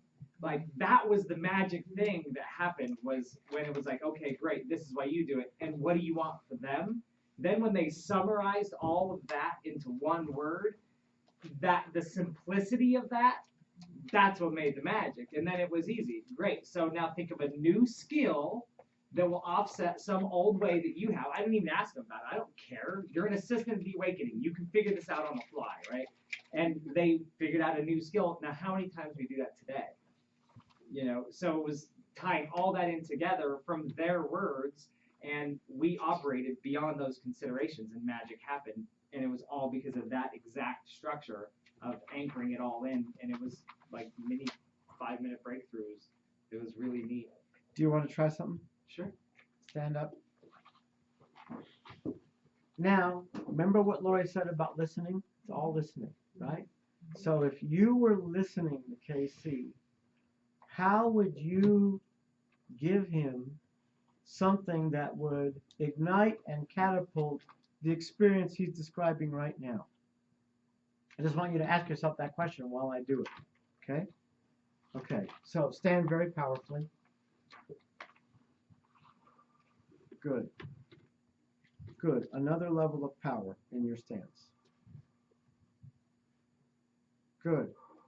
Now, loudly and boldly, tell us what an amazing gift you are that you created that process. It was the most powerful thing that's happened on this planet to date. That's the truth. It was beautiful and it was divine, and I was aware of it the whole fucking time. And it worked, and it was beautiful, and I feel so lucky that I was the one that got to watch it all happen. And it was all me. Okay, try this. Say,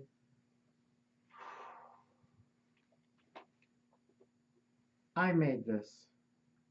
I made this. Good, close your eyes. Keep saying it, and then pause. Say it, and then pause. Say it, and then pause. I made that. I made this. Breathe it in. I made this.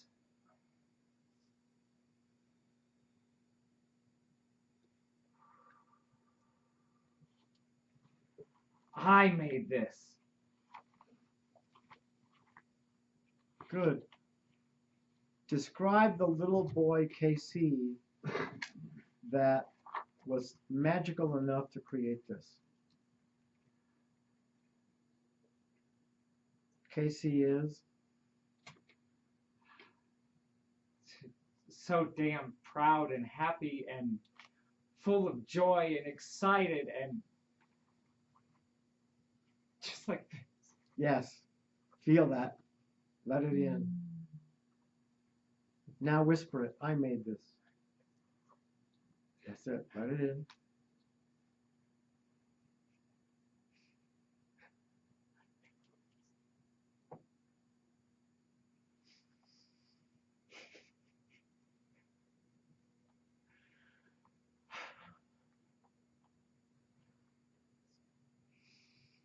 This is what I heard when he was sharing. And so did you.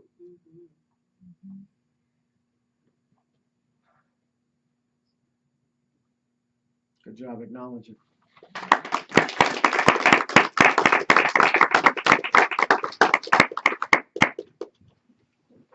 So let me anchor it in with something, okay?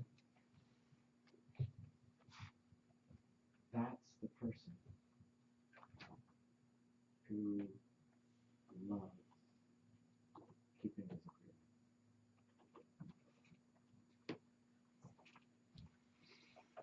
agreement. And the phenomenal blessings that come with it.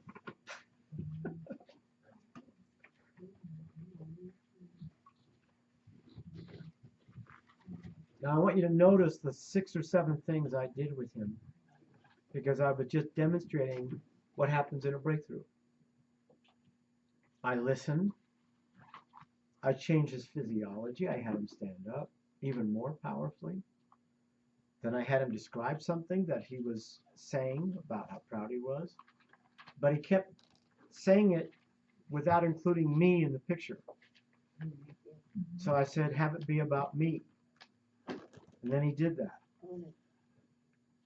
And I changed his voice, softer, louder. Do you understand? And then you took him back to the little kid, too. Yes, yes. Describe the little boy in third person. Good job, Emily. Do you think that we have, like, I know for myself, and I watch a lot of other people, like, we don't want to take ownership for the stuff that we've done. I mean, obviously we did it. Do you think that's just because that's what we've been trained? Yep. Like, that's not okay? Yep. Okay. And I guess, I always think about my children, because I'm raising my children. And now, I mean, do we let them be, like, we encourage that to be, like, make sure that you know, I guess I struggle with it because it's like, I guess I do care what people think, obviously, and don't want them to be like, why is he always so prideful, or, you know what I mean? But that's I guess based on an erroneous fact, honey.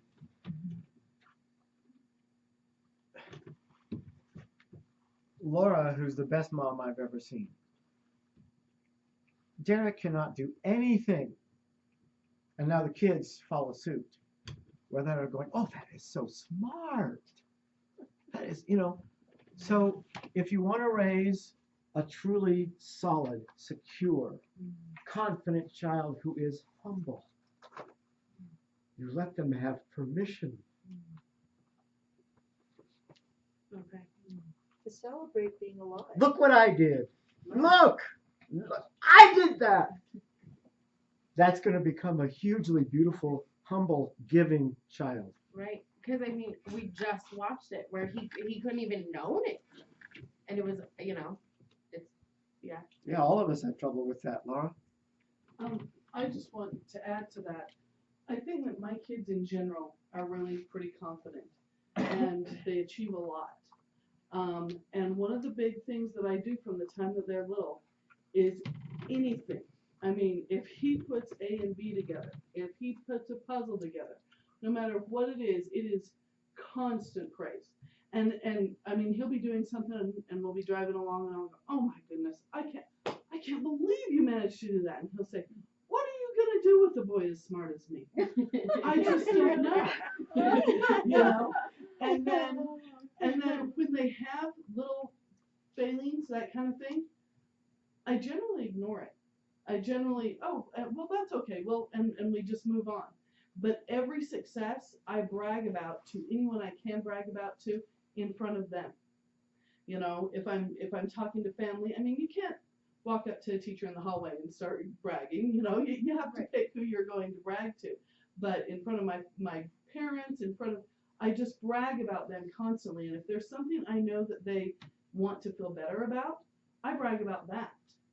Just all the time, over and over and over again.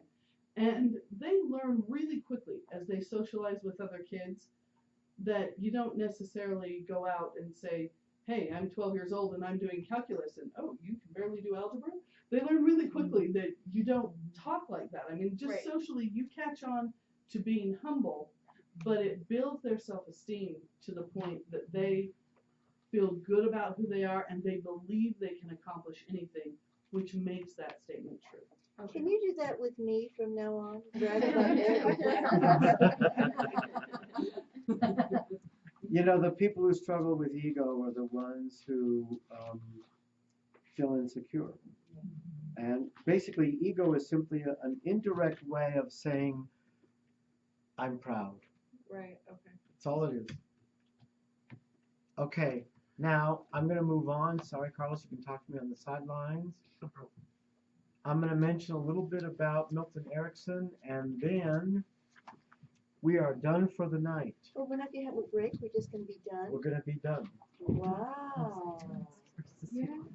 So that those of us who are going to Lava tonight can get there at a decent hour. Nice. Okay, let me tell you about Milton Erickson, one of my heroes. He had the ability to put you into a trance state and you never knew it. He could do it without ever talking to you. He could do it from across the room. And one day a reporter was saying, is it really true that you can put people in a trance state and they don't know it? He said, look down. And the guy had been pouring his coffee and didn't notice that the coffee was all over the table because he was in a trance state. Oh. So one day there was a prisoner who was so outrageous that they had to keep him in solitary. And somebody suggested, like, what if we call in that hypnosis guy, Milton Erickson? And so he came in and he was in a wheelchair and he wheeled up and he was asking questions that he knew the guy wouldn't answer, but that he would have to answer in his own mind, yes, yes, yes. And then he wheeled up to him and he said, won't you be surprised when in exactly 11 days you change like this, this, this, this, and this? And then he didn't wait for an answer, he just wheeled away. That was it. One sentence. And nobody knew because this guy changed. Nobody could figure out until about 10 years ago, some NLP masters figured out that if you ask the question, won't you be surprised when? If he says, no, I won't be surprised when I change. Or, yes, I will be surprised when I change. No matter how we answer the question, he's saying, I will change. Subconsciously. Subconsciously, he's saying, I will change. Okay? He did a lot of those. One time he had a guy who had such a phobia about leaving town that he couldn't go out of town. He said, okay, I want you to get in your best suit. And I want you to stop at every telephone pole, start to drive out of town, stop at every telephone pole, get out and lie in the dirt for about 60 seconds, then get back in your car and drive to the next telephone pole. Keep doing that. Understand that all he was doing was interrupting the pattern. Every time he thought about driving out of town, he'd go through thoughts and feelings and all kinds of stuff. But by getting in his suit and lying on and after about 5 or 6 telephone poles, the guy said, this is stupid. He just drove out of town. Because he interrupted the pattern. One day they wanted to trick him. So they invited him to their thing, and they had a bunch of people, and they had this one guy that could not be hypnotized. Like many people had tried, he just could not be hypnotized. So they said, okay, everybody's going to, when he asked for a volunteer, he's the only one that's going to raise his hand. Okay? So the guy comes up stage, and Milton's in a wheelchair, and he says, put her there, pal! And the guy goes to shake his hand, and he goes down to tie his shoe. And as the guy went, he's in a state called I don't know. What's he doing? Right? And then Milton says, sleep.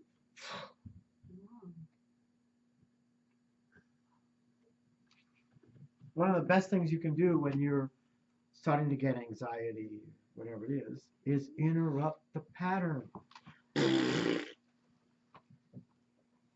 Be silly. Be whatever. That's what we do when we're doing breakthroughs. This doesn't work. Change it. Do something else. Try something else. Interrupt the pattern. That's why you never have to worry about whether it's going to work out or not. It's just I'll try the next thing and the next thing, and something will work. The Spirit's doing it, not you. So it's all just. And something I've thought about many times, because Milton repeated over and over again to his students, it's all language. It's all language. And I can't tell you how many hours I've spent contemplating that sentence, because he kept telling all of his students over and over again, it's all language.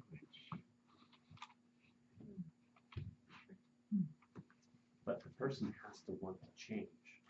If they don't want to change, they won't change. I don't know about that. Yeah. Generally, I would say yes, but the prisoner didn't want to change. The guy who couldn't be hypnotized didn't want to be hypnotized. So there is a chance of always having change.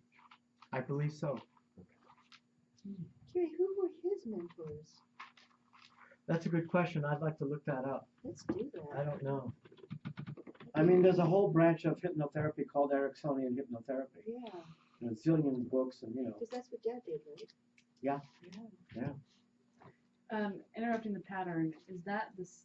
So when you gave me the new skill of saying no to Wilbur, that's interrupting the pattern, basically, right? Yeah. Okay. Because you notice the Wilbur and then you say no. There's a whole bunch of things you could do. You could make silly faces. You could do all kinds of stuff. That was just one. Good. Okay. So, acknowledge 2 people on your way out, and we're going to let you go so that you have time to drive up if you're driving up tonight. And if not, then you want to make sure that you give yourself enough margin in the morning that you will not be late. Now, let me ask you some questions. Okay. Just like in Movement to Mastery, the game is called You Are the Facilitator. Under what conditions is it acceptable for the facilitator to be late to, Loss of limb or life. you know, a relationships course, an awakening? That's the game you want to play. Yeah. Okay? So don't give yourself the excuse of, oh, traffic. No. You know there's going to be traffic. How much margin did you give yourself? You know, like that. Okay? Okay. All right. Raise your hand if I can count on you to be on time. Richard, I don't like how high your hand is. You got to get it much higher than that. Good job. Good job. He's looking for certainty. I'm driving with you, Gary. You better have Yeah, that's right. That's Your it. excuse. Okay, have it. Set them down. Okay, now I'm going to say it again. I can't say it enough. I-15. When you see the sign that says Boise, Pocatello, if you're talking to your friends and you really engage in the conversation and you're not paying attention, you will go straight when I-15 goes to the right. And you'll end up in Boise, not lava. Do you understand? So I-15 curves to the left or right? To the right. Good. So Called everybody in speaking the with car- certainty. Everybody in the car, watch for that juncture. Yes. Good. And did everybody find their flyer insert that has the directions of how to get there? Good. There are a couple extras on the back table. If you need to, you can copy it. Okay, I will see you tomorrow morning at what time? 10:30. 10:30. Those of us who are going up tonight will have time in the morning to jump in our private hot pool, make some breakfast, sleep in a little later. We'll still be driving when we need to if we could all, many hands make light work, so if we could get everybody's help to load up the truck with the stuff that we're going to need, that would be incredibly helpful. Everybody just grab one thing. Be awesome. Thank you, Marie. I really appreciate So. that. Way to go. Good leadership. Okay, have a good night. Knowledge to I told you I found people. it. Sleep. No. I know, and I found it. No. I know. I wish Oh, I yeah. wish I could find that line. Maybe it's in there. Oh, and it's